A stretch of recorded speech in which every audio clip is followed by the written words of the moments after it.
Welcome to the Imperfect Dads Podcast. This is your host, Devin. We believe dads care deeply about their family and kids, but they don't always have a space to discuss what their life looks like. Our podcast is a space for dads to discuss the ups and downs of fatherhood and how they feel like they're holding it together or how they're not. Thank you for joining us for this episode. On this episode, we have a musician, Will Ettante. We talked about having kids' birthdays close together, Halloween traditions, moving from Colorado to Chicago, trying to get your kids outside more, kids in public transit, encouraging independence for your kids, teaching your kids how to problem solve, and his music focusing on the phase of life he's in, such as complaining about overpriced kids' menu items. Will's music focuses on the phase of life a lot of us feel like we're entering into as parents, complaining about how much kids' food cost, how you feel like you should eat oatmeal more because it makes you feel better, and laughing about how ridiculous it is to get older. And also just like one more thing. Dad, just start the episode. Oh, my bad.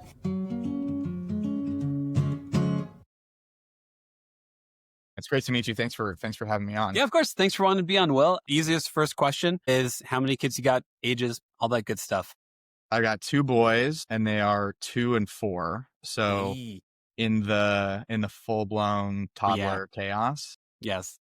I don't know exactly when the official cutoff is when they're no longer a toddler, but 4 feels like it's at least flirting with it, but it depends on the day or the hour. But yeah. And remind me about your kids. Yeah. So I have a 9-year-old, 7-year-old, and 4-year-old. So it goes daughter, son. And I feel like about when they turn 5 and they like get into kindergarten and stuff, I don't know if like developmentally there's a shift, but it feels like there's a shift of how they regulate emotions, how they express stuff. But like, yeah, my son's 4 and yeah, he's also still like a menace some days, the sweetest kid some days. Like every day I'm like, who are you in this hour? Yeah. Let's find out.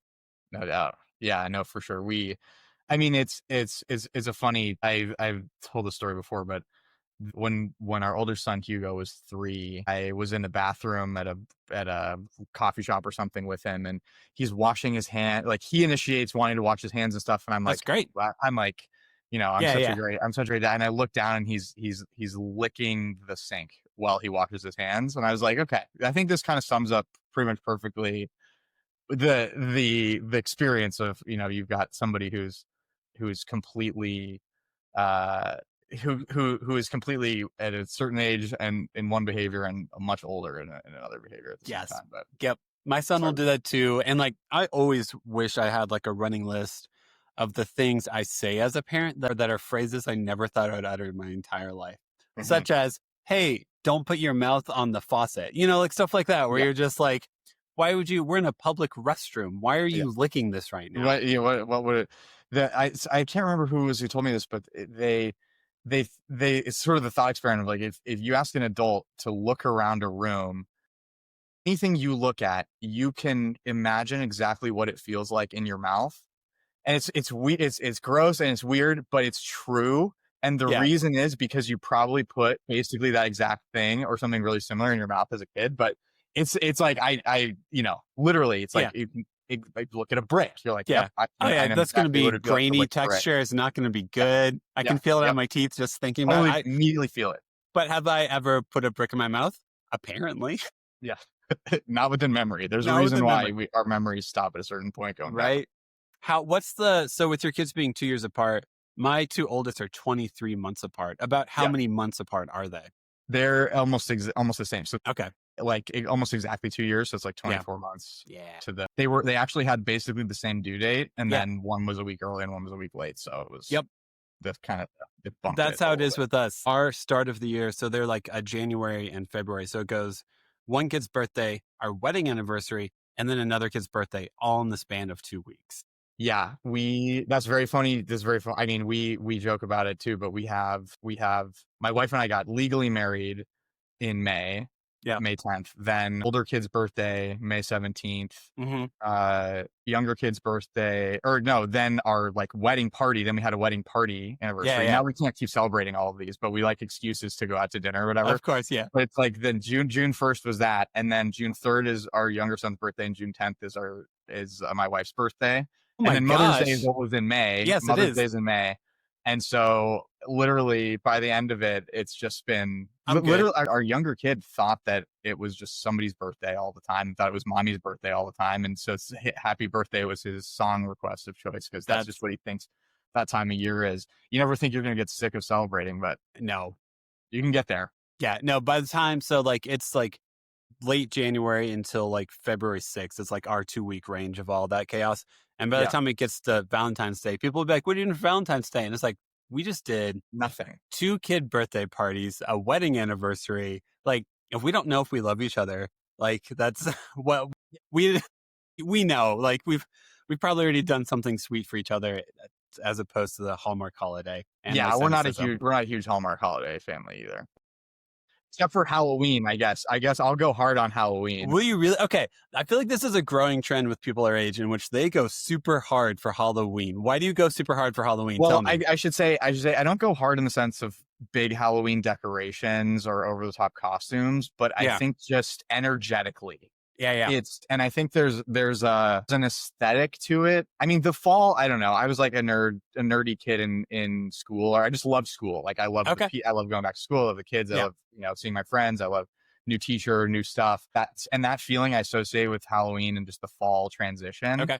And so there's just this kind of magic to that, but also just the sort of like goth, hard rock, black, everything vibe, like our kids wearing skeleton, jammies. And it's like I just feel like that side just gets a little more, a little more air in that time of year. And I also just think it's I mean, trick-or-treating aside, and I live in an area where trick-or-treating is pretty heavy duty. Like there's a lot of people, drive in, there's like DJs in people's yards and kegs and stuff, and like, I like to be able to go to that and then, but not be on that, not live on that street. Yep.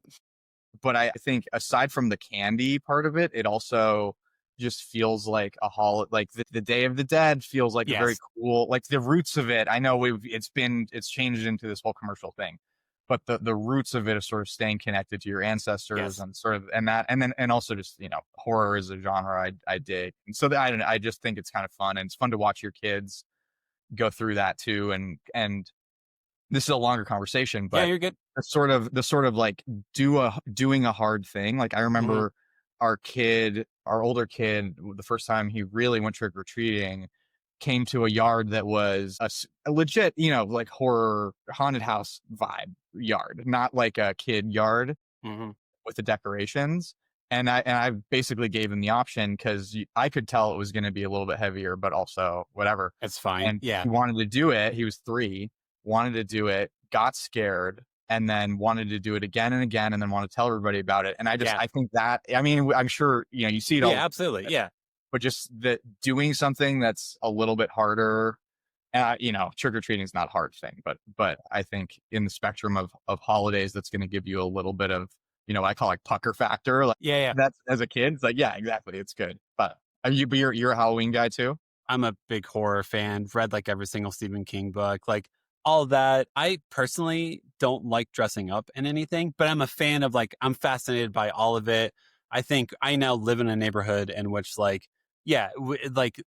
parents will have like the stroller, but put beer and like candy inside of it as they walk around with kids. So now it's like a whole experience where and also my kids are older now, so it's more fun. Like whenever you do have I still remember having like a 2-year-old and you put the costume on they ask for and they scream the entire time you're in it.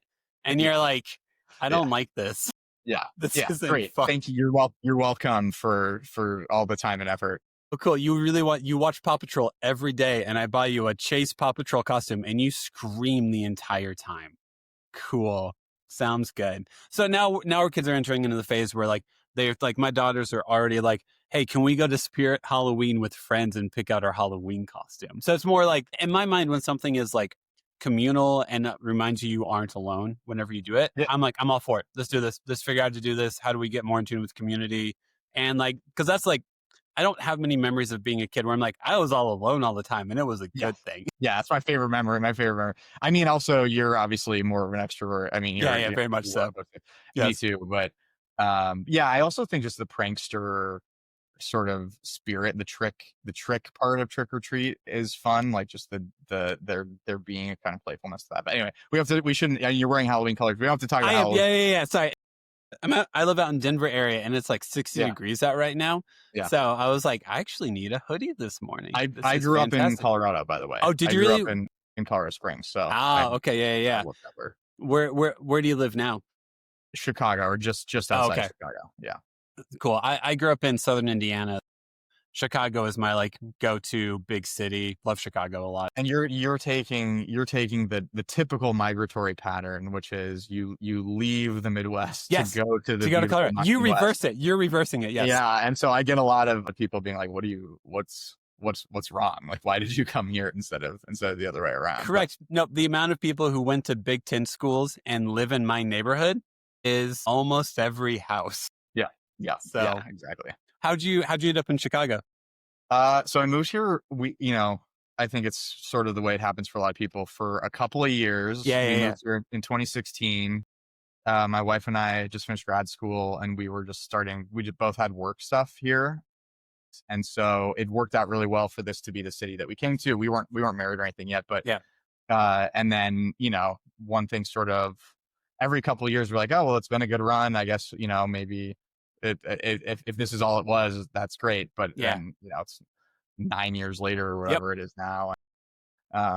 So I think we don't have any plans to leave, but I've also sort of come around to not thinking about 10+ year plans very seriously. Like I think it just directionally feeling like like you're not postponing the dreams you have and postponing the things the life you want to actually have to the extent you can make the choice. Yeah.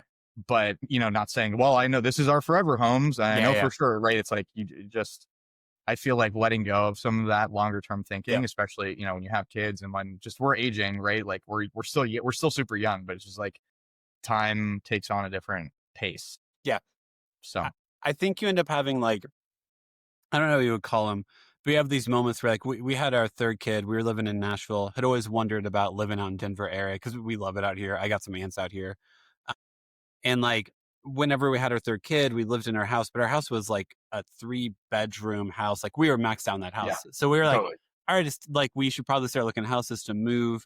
And then we were like, okay, well, the next house we're in, we're probably going to be in for 15, 20 years. Like it's probably going to be our realistically elementary, middle, high school house. What if now is the moment? Because like, for the most part, you're like, hey, let's just get through the day. Let's get people alive. Let's try to enjoy our lives. And then there's the moments where you're like, hey, we need more space. Yeah, we do. Do we need more space here or do we need more space there? And I feel like those are the natural moments where you look up and you're like, is it time for an adventure or is it time? Yeah, why not do it? Yeah. Yeah. No, I think I just think you're always going to regret things you didn't do more than things you did do. I know it's a total cliche, but I really think it's true though. I really think it's true. Yeah. So, but Chicago's been, it's been good for it. It's like direct flights to everywhere. We live in a suburb just north, and we're right by the lake, and it's really, it's very nice. Yeah. For the kids, and it's easy. And the food and the music scene in Chicago is amazing, and it's easy to get everywhere. So, and cost of living wise, obviously growing up in Colorado, I can't believe what's happened to Colorado, but I can, because it's like no duh, but the sort of big city, adjusting for big city access to cost of living as a ratio, I feel like Chicago nails it. Because it's not inexpensive, but compared to Boston, New York, whatever, and our lifestyle would be very different. So. Yes. Do you guys okay, so my son loves public transit. The L is like one of my favorite, like easiest to navigate public transits ever. Do you guys do public transit with your kids? Because my son loves trains, loves subways, all that, and loves like the light rail out here. For sure. Yeah. We live right by the Metro. So not by the L, but the trains are, they'll tell stories about, a 10-minute train ride that we took to go to a concert 2 years ago, Yeah. But I think we don't live in like the middle of New York City where you got a subway kid or something, but I also just think it's it's a great mindset. I grew up in car culture for sure. Yeah. Like growing up in Colorado, everybody got a car when they were 16. You were Mhm. saving up your money to try to buy a car, and everybody. So it's like all these 16-year-old kids driving around with super beat up old like early 90s. Like I just have this great memory of what everyone would kind of pull up to the parking lot, and they're like 92. I had a 92 F-150, which was sweet with purple pinstriping. But Nice. the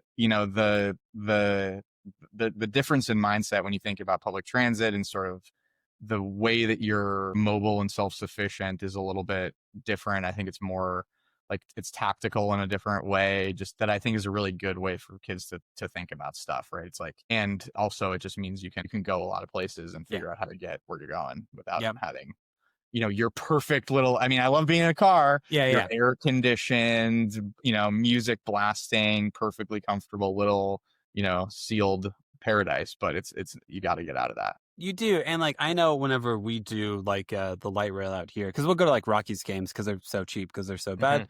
And like the entire time, like we treat that as a time of like, all right, make sure not to be on your phone, because your kids are just going to be making observations for like the entire train ride. Yeah. And like, why not? And it's a great opportunity to encourage your kids' curiosity about the world that they live in. Yeah.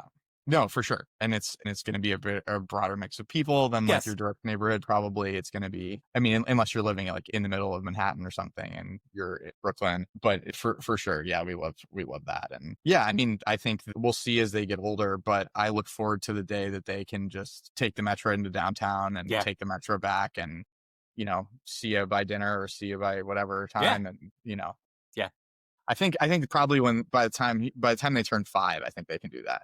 Really? Yeah.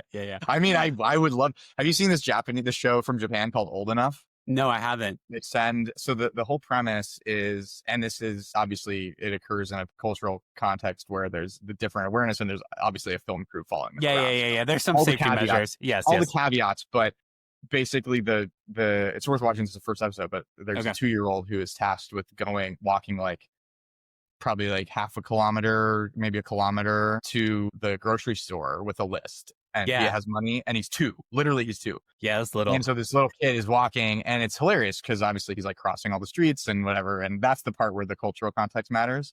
Where I live, in 2 seconds, the cops would be on their way. Pretty much, yes. But then, he gets to the store, and he's going off list like immediately, obviously, because he's like, oh, I see cookies or whatever. Mine. Yeah. But he got his change, he got his receipt, and then he makes it all. It's just, but it's, I don't know. I'm constantly asking myself the question, just what is, what really could they be doing that I'm just by habit not letting them do, or not, or thinking that they can't do.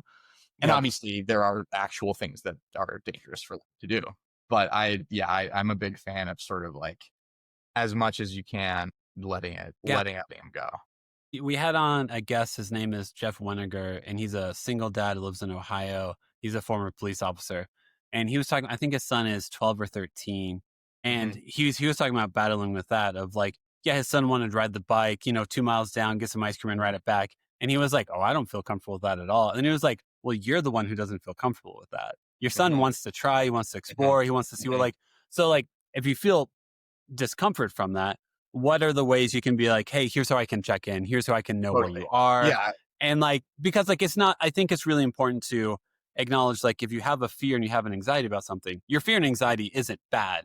But if you shut everything down because of your fear and anxiety, that's not going to be good. But you have to also acknowledge within yourself, all right, my kid's going to walk down the street to the playground. Oh, I don't like this at all. Well, why don't you? Just explore that a little bit. Don't just go to no, never, and leave it there, because your kids are going to keep pushing. Your kids are going to keep saying, I want to do this. So know why, and then have a conversation with your kid about it. Yeah. Well, and they're going to, obviously, the more you say no, the more. Yeah. I just remember so clearly that feeling. I mean, we still have it, right? But that totally, yes. Prohibited, the temptation of the prohibited is so potent. But yeah, we've definitely had that already, where our 4-year-old wants to go to the park by himself or with friends who are a little bit older or whatever. And we let him go one time. He started riding a bike, so he's doing it on his bike. Cool, and there's not very many streets to cross, whatever.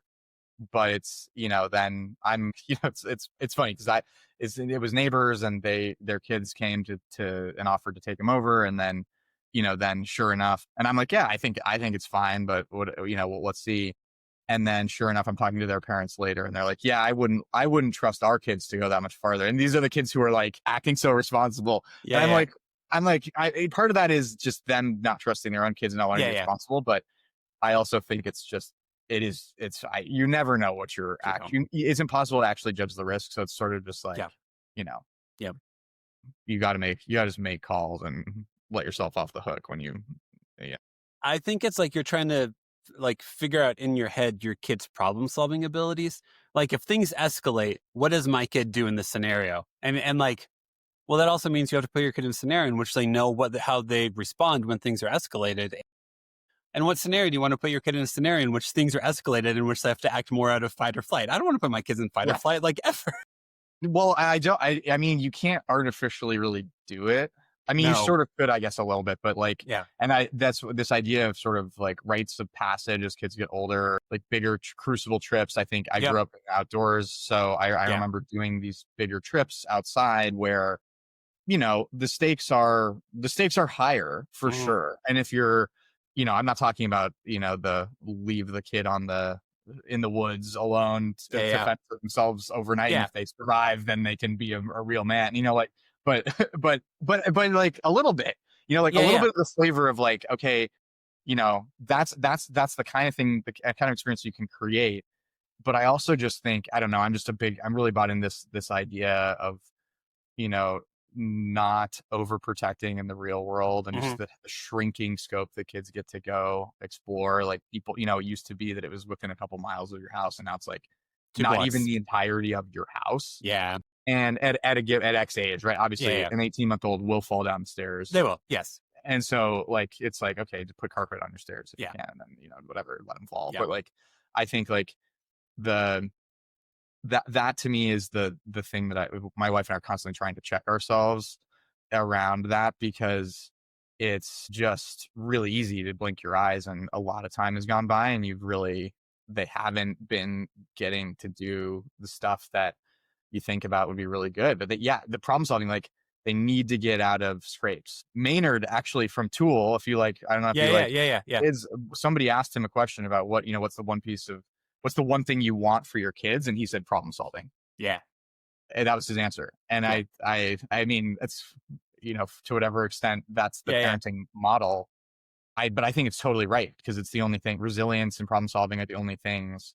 Any skills are perishable. Most stuff is out of your control anyway.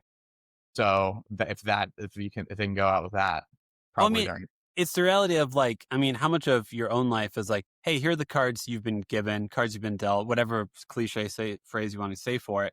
And it's like, well, what do you do with them? And like, not with like a shame-inducing question, but like, all right, man, totally. This is, you're living in Chicago, you've got 2 kids. What are you doing with that life? And it's like, oh, well, I'm trying to enjoy it. How can I enjoy this? Let me problem solve some stuff. Whenever I know it's a day in which I'm annoyed with my kids all the time, what do I do to change the energy? Because that's problem solving. I don't like the situation I'm in. How do I change the energy? What do I do? Yeah. So I'm curious what you found to be the best energy changers, because that, I think that's also a thing that, I don't know that this is a straight up dad versus mom thing, but like the kind of cycles that you can get into, I think, with frustration and anger and then moods, because moods are so contagious, right? It's like everybody's moods are escalating. Yep. Somebody starts off and then flipping it isn't quite as instantaneous, right? It's not like just the first person who laughs, but it's kind of like that. Like, right. You get a couple, so I'm curious what your. Yeah. Mine are, especially being out in Colorado, the amount of playgrounds that are out here is just freaking phenomenal. And you can go to them like all year round. Get outside. A good playground trip. My oldest is getting to the point where she isn't as entertained by playgrounds anymore. So I would say playgrounds or libraries. Something that's like a free public service, in which, because if it costs as always can be a prohibitor. But yeah, I'll look up and I'll be like, okay, let's just go to the library, check out some books. I know they have toys there. I know they have coloring sheets there. And hopefully all 3 of them can find something that they're interested in. Because I feel like that's where the fights normally come from, is one person wants to do one thing, one person wants to do something else, and then they're mad at each other that they don't want to do the same thing. So like, okay, cool. We're going to go to the library in which you can pick out your books, you can pick out your coloring pages, and you can find a game that you want to play or something like that while you're there. Because that's what I always assume is like, hey, you don't feel like you've been able to make a choice that's yours and you've been able to do it yet. And once you can get that momentum going, then maybe you'll be like, hey, I've got my needs met. I've been able to find something that I want. And now what are other people's, which might not be the best worldview, but also at the same time, you do kind of have to take care of yourself sometimes before you're willing to take care of other people. Yeah, well, and that's just reality. it's the oxygen mask. Yes. Yeah. Pretty much. Yep. Yeah, but the outdoor thing I think is huge. It's pretty wild. Just the physiological reset. It's the Control Delete button for your brain. It is. I really think, and that's why I go get in for myself. Like I get in Lake Michigan year round. Oh, cool. Yeah. That is it's the we talk about doing hard things. It's a hard thing, and so I love that. And our boys like to do it. They're really little, like they can't do winter. Yeah. Or they don't want to yet. The solar season, like November, they'll get in when it's very Seriously? cold. A little bit, like they'll they won't like swim. I mean, nobody's staying in when the water's like 40 degrees, but and you've got the wind on your face as you're in the 5-degree water. Yeah. Well, that's always the funny discussion is like, well, what's really cold? But the reason I love that for me is it just immediately it's like a power washer for your neurotransmitters. It just clears out whatever stuff is there. And so I try to find stuff like that for them that, I mean, you have your moments where you want to just throw them in a frozen lake, but I think it's more like just I find getting outside is such a nice, is such a good, it is. Good and thing. I'll always try to talk to dads about this of like, I think it's good to admit that like trying to figure out what re-energizes you and what recharges you can be one of the most elusive things ever. Because some days, sitting down, listening to a vinyl, I'm energized. Let's go conquer the world. I try to do it the next day, and every album I pick out, I don't like. Yeah. And totally. so like, it's this constant elusive, like, all right, I know I'm a little afraid. I know I'm a little frazzled because life is life. How do I recenter? And figuring out, and I'm letting go within my own self to realize that like, that changes daily. I think it should be a formula. You do this, you go on a walk, you feel better. Some days you don't. Some days you get outside and you're like, that wasn't it today. And then you have to go back to the drawing board because you want to be the best version of yourself for your family. For sure. I mean, I was thinking about it as like, I was talking to a friend who just had gone through a loss. And so sort of this conversation of like, well, what do you do on a given day as you're progressing through, grief and whatever. And for my experience with grief, it's sort of like there's to go back to kind of the example you're giving. It's like there's sort of like a menu of options for what you're going to do. And they sort of range from quite objectively productive and amazing ways to channel your energy, like the best coping mechanisms ever. Like I'm going to go for a run and do a gratitude journal or do a cold plunge or and then whatever. And then the other side, it's like, drugs and alcohol, like the things that people turn to. Right. Yeah. And sort of like, obviously within reason in a day, it's sort of like, okay, like what is the thing that's gonna be actually impactful without, obviously if you make the same choice every day and it's a really bad one, that probably will compound. And I'm not saying you should, but I think it's kind of like, rather than feeling some sense of guilt and some secondary emotion, right? You're already experiencing something and then you feel bad about the thing you're feeling and you feel bad about how, like that cycle is not a good one. No, it's not. And it's really easy to beat yourself up as a parent. It is. But also at the same time, if you take a gummy every single night and zone out watching TV, if you've done it 4 nights in a row, you might want to switch up your coping mechanisms a little bit. Exactly. So that's sort of the point, and that won't actually make you feel good, but long term at all. So I think it's like, for sure. I think the question is sort of how do you set? I think a framing that was helpful for me one time was sort of the floor and the ceiling of like what are sort of a set of things that if you've done them in a day, you had a good day, and as a minimum, right? Which does not mean like 90 minutes at the gym and you've done you've checked every single box, but it means that you've done some things that are really, that if you do them, you're going to be right. And then the ceiling, obviously, like you're not going to stop yourself. If you're feeling super motivated and energized to go like get more exercise or do whatever proactive thing, then great. Like you're obviously never gonna, you're on a tear reading through a novel. Like, keep it going. I'm not gonna stop myself because I hit my, quota for like time reading a novel, especially in this day and age. Yeah. pretty much. But yeah, I hear you. I hear you on that. It's messy to figure out, man. And like, I feel like you can also do like the moments of like, it now makes more sense to me. Like, if you go on a family vacation and you see the parents who are like, you will enjoy this meal. We are having fun. And I'm like, oh, you've put too much weight on this trip. You've said, Yeah. I just worked an insane month or two or whatever. And this trip is supposed to be my relief and the reminder of why I'm doing this. And my kids are being kids and I'm pissed at them. And it's like, well, that's not their responsibility to make you feel fulfilled, man. I'm sorry. That's not how this works. No doubt. No doubt. But it's so relatable. Easy. Yeah. The Chevy Chase, like National Lampoon Vacation stuff. I will turn this car around. That whole, we're going to have fun together as a family. I joke. I make that joke a lot because it's like, obviously the harder you try, like the harder it's going to be. Yeah, of course. And then like, I mean, if right now it looks just like, Will, you're going to enjoy this interview. You'd be like, I don't know how to respond to that. Yeah. Yeah. That's great. Yeah. Okay. I don't know if that's how enjoyment works, man, but cool.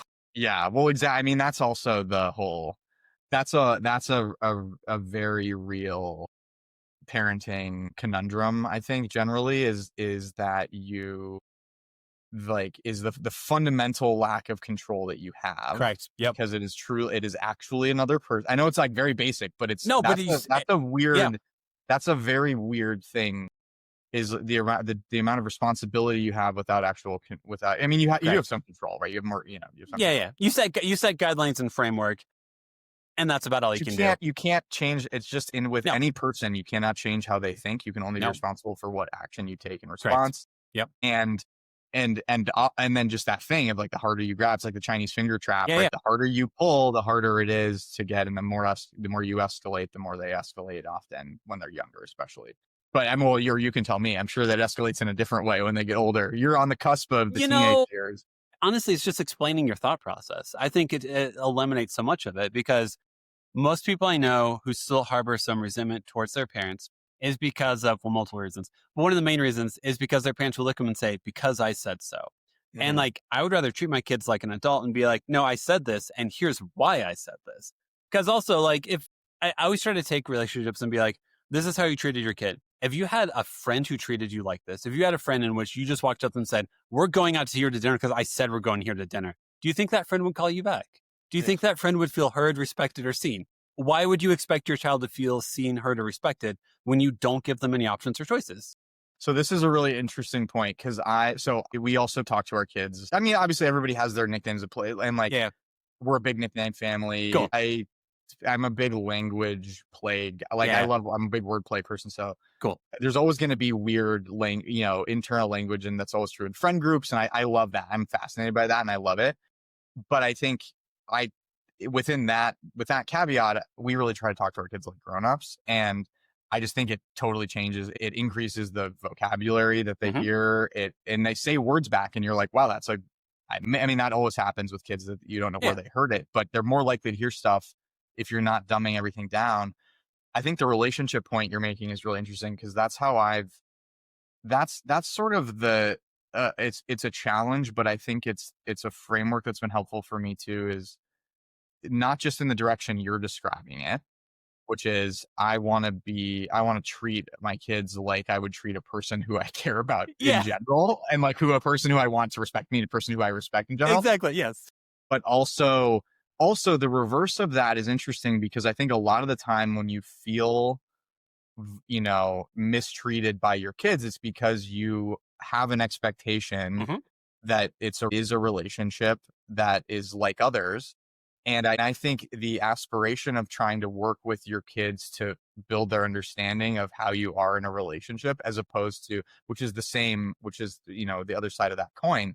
But it's like, you eventually have to draw boundaries. One of the things, like, there's people who, and this is a different parenting philosophy thing. Obviously, you'll never know how it all turns out. You won't have the counterfactual, but like, having no boundaries at all for your kids is effectively, in my mind, it's like outsourcing the boundary setting entirely to other people in the world, who their boundaries get crossed and then they get angry, or there's rules or whatever.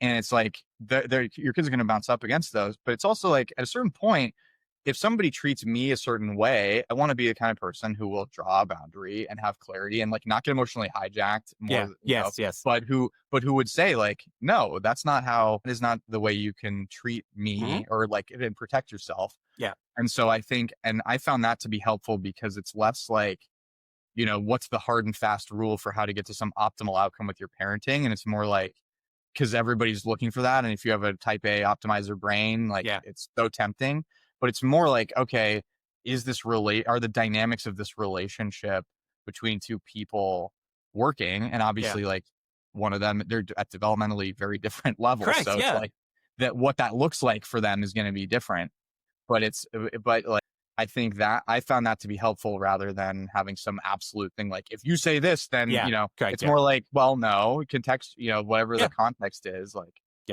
we want the relationship to be good and you want them to be resilient. Yeah. And I want them to, to be good at problem solving. So it's sort of like those three things are true. Then it's kind of like, all right, let's not invent problems by trying to find something to optimize for that's like not broken. You know? And like, you also like, to be real though, you do with the knowledge and understanding of like, you're the parent, you are the authority. For sure. So like, it is also like, if you are like, all right, here are 3 options for lunch and like everyone fights up for what it is, then you look up and go, cool, we're going here. Like, so it's like you are still leading everything. You are just, I think most people I know, if they have frustration with their parents, they're just like, I just want to know how they think about things. I want to know how they're processing the world because I have no idea. Totally. And like, how many fights do you have with your spouse or partner in which you say something, you're like, oh, you're processing this differently than me. And we didn't know that we weren't on the same page with how we approach the situation. So let's let each other into each other's mental space. And then you normally come to an agreement. Because if you just keep people shut out and then you expect them to be on your team, it's like, give them a reason. Make it worth it to be on your team, man. And articulate your perspective to the extent you can. And to the extent you can. And I think that's also, it's hard. Articulating emotions is hard for adults, let alone for most people. It's like not the easiest thing, which is why I also think that I'm just a big, obviously, right, I'm a musician, but of finding creative outlets for that. Like, I just think you are always going to see something differently once you've put it into a medium of some kind. Obviously that's true with saying it, right? They always say that, like, if you once you've talked about something, you feel differently about it. If you name an emotion, it de-escalates it, etc. But I think it's really true too when you do it, you push it into a slightly different medium, right? Like you write a song about it or you draw, like I not to make it some artificial thing where it's like, oh, you're feeling sad, let's draw a picture of your sadness, but more just like if you have, that might work. Yeah. Although if you have a super angry toddler, it's pretty funny to think about being like, draw your feelings, draw your feelings. But also though, it can help. Maybe they will. Yeah, maybe they will, or maybe they'll like try to stab you with the crayon. But maybe either we'll way, I'll roll the dice. I'll roll the dice on that. But I do think just in general, having a lot of different opportunities to do creative stuff just changes the way that your brain works. And so I'm a big fan of that. My belief with humanity is that once someone feels validated in what they feel, then they're more willing to hear like who you are. Because like if you are spiraling and you feel like no one sees you, no one's heard you, and everything you do means nothing, you need validation before you can come up for air. 100%. Is how I feel. So a lot, like to me, creativity, art is the process of validating what you feel to be true. And it doesn't mean it's like a big ultimate truth or anything like that. It's just like, hey, in this moment, I felt furious, I felt sad, I felt happy. Let's validate that. Now, if you feel good, I want to bring in some other perspectives. Because now that you know who you are and how you feel, how do you feel once you hear about how other people are doing as well? And just a genuine belief in humanity that once you know you are heard and you are known, then when other people show up, you're like, oh, let me hear you too. Because I know how good it feels to be seen and heard. Now let me share that. Now let me pay that forward, Yeah, 100%. Yeah, I completely agree. Anyway, okay, I want to make sure before we wrap up for you to talk about music and overpriced food, kit items, and all of that. Thanks for talking philosophical with me. I haven't given you a chance to promote your music at all, so please tell us about that. No, it's all good. So that song is funny, and obviously here I am talking about using creativity as a way to kind of process, right? Yes.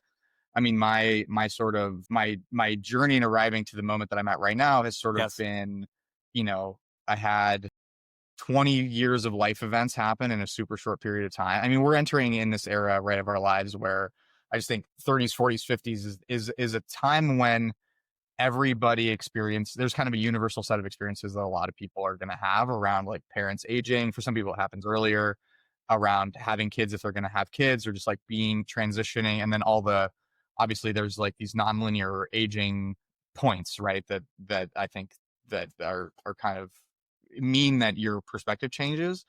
But for me, a lot of stuff just happened kind of all at once with having kids and losing couple people in my family in short succession.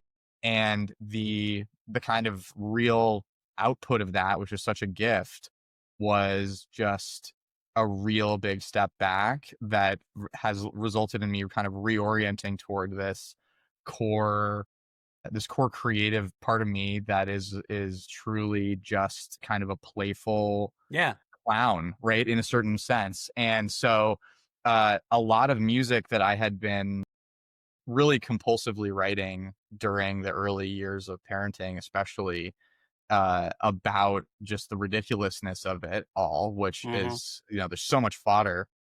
I sort of decided I wanted to spend some time really digging into those, and have ended up kind of writing and recording a whole 3-part album that's in process, that is largely kind of parenting, grief. It's like a pop comedy album with a couple of different twists on the genre. Nice. Or a couple of different genres within that sort of, overall.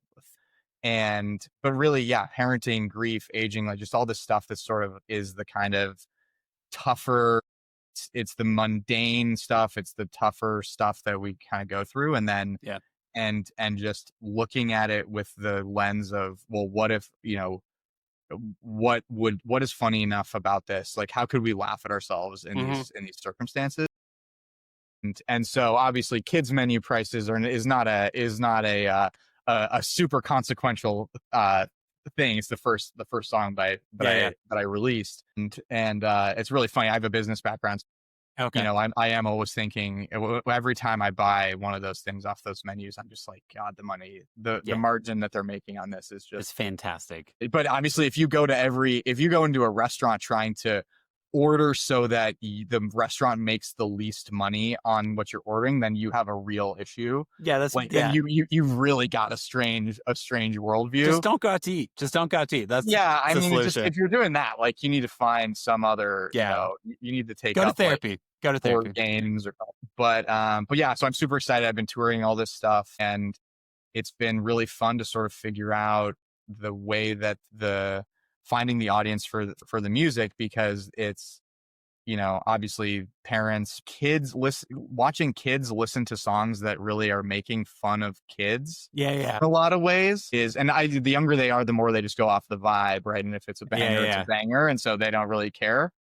But that's a really fun thing, because it's like the best kind of the role that I think comedy plays is just revealing a real truth. The humor in it is very humanizing, and I think it's to the extent that you can laugh at yourself, you're always gonna break a negative cycle, if there is one. And so it's cool to me to watch kids engage with that kind of material, and so that's been a really fun part of it, because it's not even really kids music, but maybe it is. It's kid adjacent right now. Well, it is. I mean, it isn't not kid music, I guess, is the other way to put it. Well, I mean, you're writing about your experience as where you are in this phase of your life, and this phase of your life is having a 2 and a 4-year-old. So you do go out to eat somewhere, and you're just like, why am I spending $8 on a grilled cheese? Why is it doesn't come with a drink, so I'm spending $12 on a grilled cheese. Exactly. And I think, again, those are the things, that are, it's kind of like, if you can find a way to translate, and that's a very mundane thing. It's everyday stuff. But I think like, I'm, obviously I'm a verbal processor, extrovert, whatever. Same. And so it's like, but for me, just having like jingles and ways of sort of encapsulating an experience in sort of shorthand for a bigger thing, right? Which is it's that the bigger feeling, and I'm not trying to make it about something more big and philosophical because Yeah. it is what it is, but it's like it's sort of shorthand for that, for the experience of like, trying, just providing for your family, b figuring out, what is, it's just like micro decisions that add up that seem not consequential, and then also just kind of this question of who's driving the boat that we've been talking about, right? Yeah. Which is this the always the trade-off between, sure, you can have this, or no, you can't because you've had it you've had a dry hot dog cut long ways, or whatever. With Our kids with aren't even the picky eaters, by the way. Our kids cheese are whiz, amazing. with cheese whiz on Yeah, top of it. You exactly. can't. Like, and That should be our a once a month thing, man. You can't have that every no, day. cheese whiz. I mean, yeah, at least they're not doing it straight into their mouth out of the Not can. That's what yet. we used to do as we were kids. Yeah, exactly. Yeah, don't let anybody see them do that. Yeah, they're going to Somebody hear saw- that and know they can do it now. By the way. My brother used to do that with whipped cream, just straight into his mouth. And somebody, I can't remember if it's him, I don't want to throw him under the bus, but I think somebody did that in front of one of our kids, and it was just like, okay, great, now that's the Yeah. yeah, straight mainlining whipped cream. That's right. Let's not the best.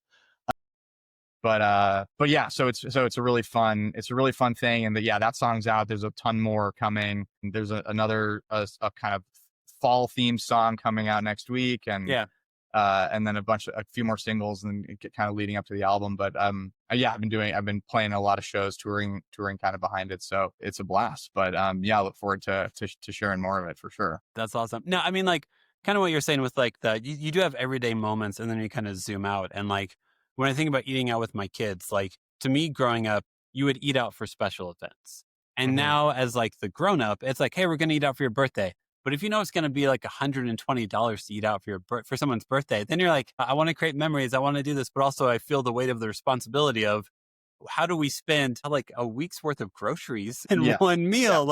And that's what genuinely takes up your mental space as your parent is, how do I make experiences for my kids that we all like and enjoy, but also fund this stuff and keep everything going all at the same time, and then be mentally present for it at the same time. I just think too that the restaurants, going out to eat at restaurants is a good metaphor for this, because I love going out to eat, but it's a thing where you have an expectation and a sort of mental model for this being special. And obviously there are things about it that are very special. It's like, you don't have to do the cleanup. You don't, like somebody's bringing you stuff. It's like that, it's different food maybe. But I think that is in your head. Maybe it's not in your kid's head. It will become in their kids. And once you take your kid to Chuck E. Cheese, they're going to remember Chuck E. Cheese. Yeah. But that's more about the spectacle of the thing than it is about the food and whatever. I think, our food in particular is just a thing that we love to cook. We love to cook with our kids, and the food is better than if we go out most of the time anyway. Like, the worst feeling in the world is a $120 dinner, and it was bad. Yep. And you could have done better.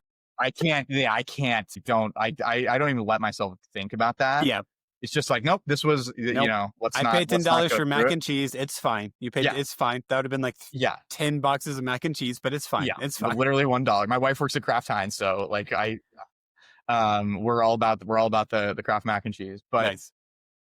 But yeah, I think that's the thing too, just about, I love when I realize how little is actually required for a kid to have a great experience. Yes. And how the younger they are, this is more true, but it's like your kid's mind will be blown just like getting to turn on the grill, you know what I mean? Or just getting to like hold a power drill with you, like as an example, or obviously, things like that, as opposed to some big contrived thing. And like, stuff is still so new, and it's like trying not to project some expectation that you had about what an experience is supposed to be.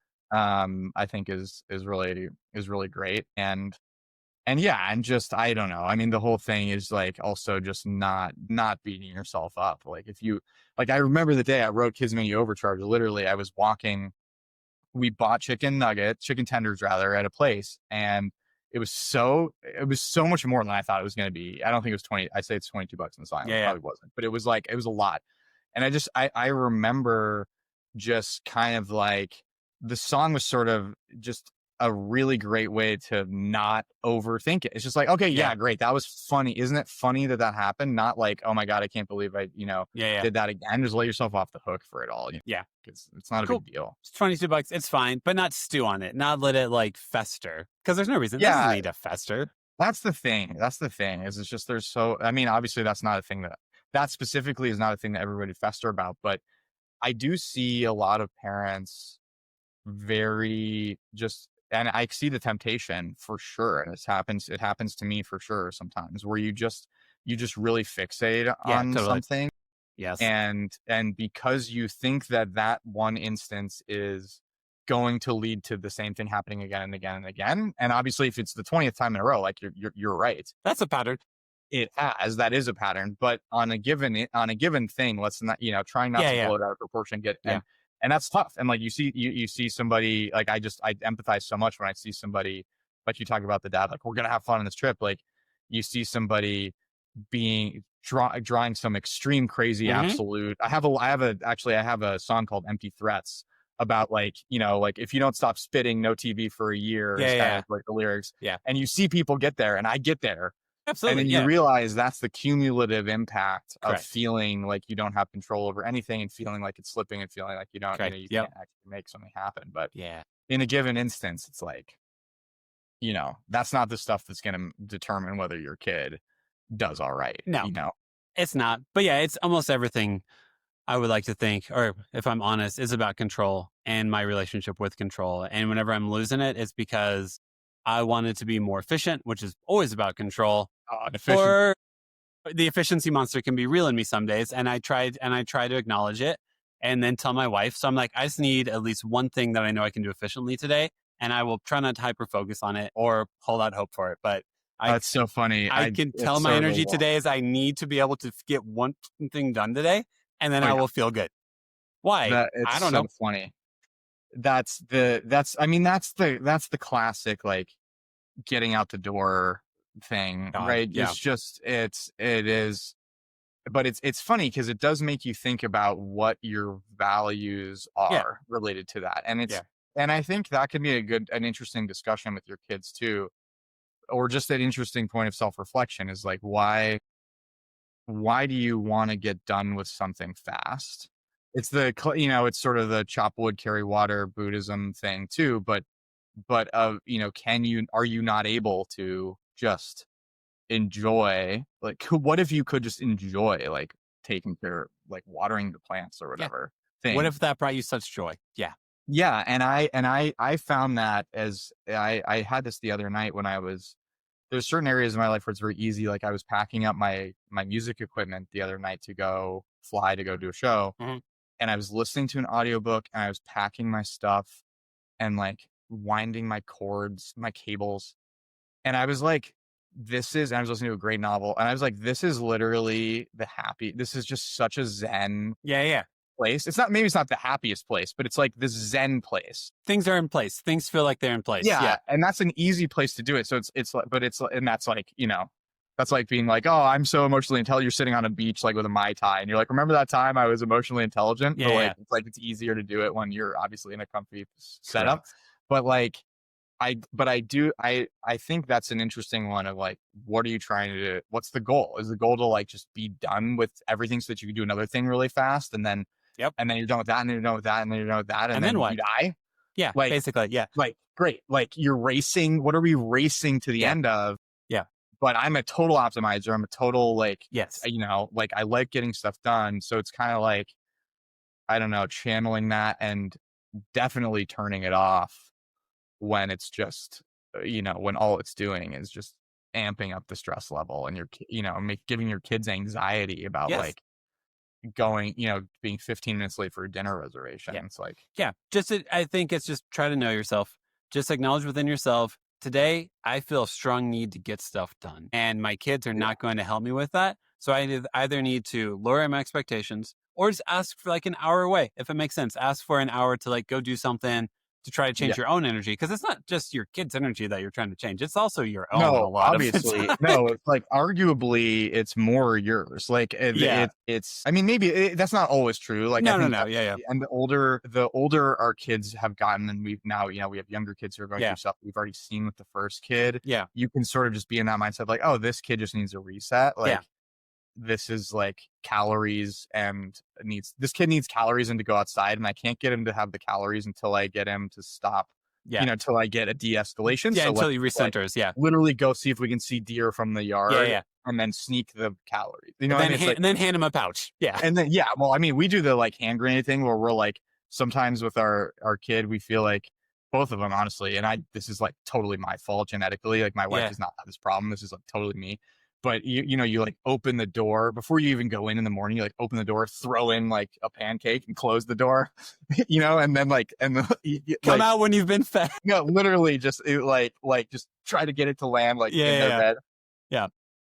But I think you're totally right. It's like, but that's also, I think the point is like, that is a way funnier way to like reset your own brain related to a moment, rather than just like the Hold like it tighter. Yeah. the feeling of just like getting tighter and tighter or more frustrated. But yeah, I mean, the other thing I was just gonna say is, I think the background, like the dad brain thing, and that I think is very real. Like I think, or parent brain, right, which comes from just that background sort of, it's not anxiety all the time, but it's just like a background awareness of responsibility that then in a room, it's the reason you see parents like always looking over your shoulder when to see their kid.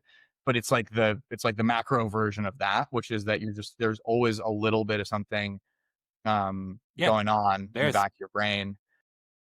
So I think, and just this is part of getting older, like you just do get worse at certain stuff as you get older. You do. And so it's also, that's kind of like, it's just a forcing function to just be okay with that. Easier said than done, for sure. But you got to try. It's reality. Yeah. Okay. So, Will, to wrap up the episode, how we end every episode is ask the guests a series of 5 questions. They're kind of fun, like icebreakers-y questions. So the first question is, did you have any backup names for your kids? Like any names that you almost named your kids? Yes. But the way we got to our names was pretty funny, which is that we just like picked names. There's no family connection, whatever, but we just picked names that we could say in multiple languages. My wife's first language is French, whatever. Cool. Or we did that with our first kid, and our sister-in-law guessed it before the baby was born. And it's Hugo. It's not that common. It's getting more popular, but it's not a common name. Yeah. And so we had to pretend like, had to try to keep straight face while she had guessed it. And then when my wife was pregnant with our second kid, she was like, well, I think I'm guessing that you have a list and it's probably got names like blah, blah. And so it's naming all these names that are like top of the list. Like not like on the list. Like that are the top 3. Literally top 3. And we're like, oh my God. And she goes, but I think but you'd be better to go in a direction like Magnus. Not a name we'd ever thought of. Yeah. And we were like, that's got some power and then to it just like landed, and we started calling the baby Mags, and we were like, okay, great. So then we had to make the call when he's born, like to her, that being like, okay, we're not joking. The baby's name is Magnus, and she's just shaking her head, right? But we did not have no real backup names. Okay, we sort of do now, I guess. But did you guys? Yeah, we did. Not too many. We did plants. So we have like Holly, Magnolia, and Josh. So the other ones would have been like Marigold, and which would have been like spelled like, oh, it's a beautiful name. Yeah, it would have been good. And I feel like we had thought Harper originally for our oldest, but then we went Holly, and then we committed fully to the plant theme. And my wife's name is Heather, so it's also a plant as well. So I'm the only non-plant in the family. Yeah. There's always got to be. There's one in every family. Exactly. Yeah. I'm the countryside in the UK, so that's what I can go with instead. Yeah. Exactly. That's fine. We'll Yes. Next question: do you have a favorite TV or movie dad? Oh man, you can say Chevy Chase. I mean, you've already hinted at. Oh, I feel like I had an answer to this. Let's come back to it. Okay. Actually had because there was one recently. There was one recently that I really liked, but I can't. I have to think. You're good. Yeah. Your subconscious work on it. Okay. Yeah. Next question: what's your go-to replacement curse word? Like you stub your toe, your kids are nearby, you want to scream a curse word, but you say something else, or do you just say the curse word? Yeah, I was gonna say no. We're okay about that. I do love a good, hearing a kid say a curse word and out of nowhere. I just think it's one of the funniest things. It's pretty hilarious, man. When they go, "Oh shit." Yeah, or just like my friend was telling me that he was walking with his dog and with his 4-year-old, and just from behind him, the dog kind of stopped to like sniff something, and he hears his 4-year-old go, "This fucking dog," and then my friend was basically like, "That's just my voice. Like I just heard myself. Like how many times have I said that?" But I don't know. That's I don't so know. Good. I think it's just more of a sound. I think it's more sound just effects. Like, it's more just like guttural noises. Yeah, various guttural noises. Yeah, that I think. Unfortunately, I think I need to get weed better. What's yours? I mean, it's sound effects. It's mostly sound effects. Realistically, it's like a yeah. And then try to change it into a song. Yeah, as if it's like, no, I was just trying to see if I could hit that note while also bleeding. Yeah, exactly. So, I mean, some people say like dadgummit and stuff like that, but like it feels too Andy Griffith to me. I can't go that route. Yeah, so. I don't. Yeah, we don't really do that. I feel like there's just like our bigger thing is just the nicknames, and like we call our kids buzzards. Because they are, just kind of dirty, flapping around, stealing your food, like, but that's not really a curse. That's much more a term of endearment than a curse word. But yeah, that's pretty funny though. Okay, next question. Do you have a favorite kids' toy or activity? Like, what's one of your favorite things to do with your sons? Oh man, I mean, I'm a big like go outside person, so that's a whole category, I think. And then I, as a music guy, like that's a big one also. Is just like getting out musical instruments and doing like, I have this little synthesizer that the boys just love to play with, and that's pretty funny to sort of like, you could program a sequencer, so all they have to do is hold down a button and it makes a drum beat. And so like I did this with our boys and their cousins recently, where it's like there's a little 4-track tape recorder on it. So like one person laid down a drum beat, and I was like, "Do you want to do drums or synth?" And they're all doing it. And it was so cacophonous and hilarious, but they loved it. They're still totally bought in. That's cool. Even though it sounded terrible. But yeah, I love that. I love that kind of stuff. And I love weird, I love like making up crafts and stuff like that too. I just think that's a fun, like a fun thing to do. Like, and if we're about to head into fall, like making like great color gradients with leaves. That's cool. That kind of stuff. But and then we cook with our kids. I mentioned this. We cook with our kids a ton. My wife's better about that because she has a much higher mess tolerance. Her OCD is less potent than mine, and depends on the day for me. Some days I'm like, just need to make the food. Really appreciate this. Just need to make the food. Thank you for that. Like but it's really cool that like when the switch flips in their head and they're like, yes, I will give you like perfectly cubed like plant pieces. I'm better with, they actually are. I'm like, wow. I'm better with baking with them because that's more just pouring in, measuring. There's math involved. I'm the opposite. Like that's what my wife can do, but that just always results in just like. And I'm not like that much of a neatnik. I guess. I mean, it's I guess again it's relative to what. I'm just so much. It's so much easier for me to just like, I get it. Have them. Yeah, I get it. But okay. Last question. Well, I'm going to ask you this question in hopes that it jostles your memory for your favorite TV dad. What's your least favorite kids show? Like whenever your sons go to watch it, you're just like, can we please do anything else? Or you're almost like, I'm going to leave the room for like 15 minutes until it comes. I mean, I won't do like CoComelon. Like you shouldn't. It's not good for them. No, I know, but that's the kind of, so stuff like that. I mean, honestly, like that one's tough.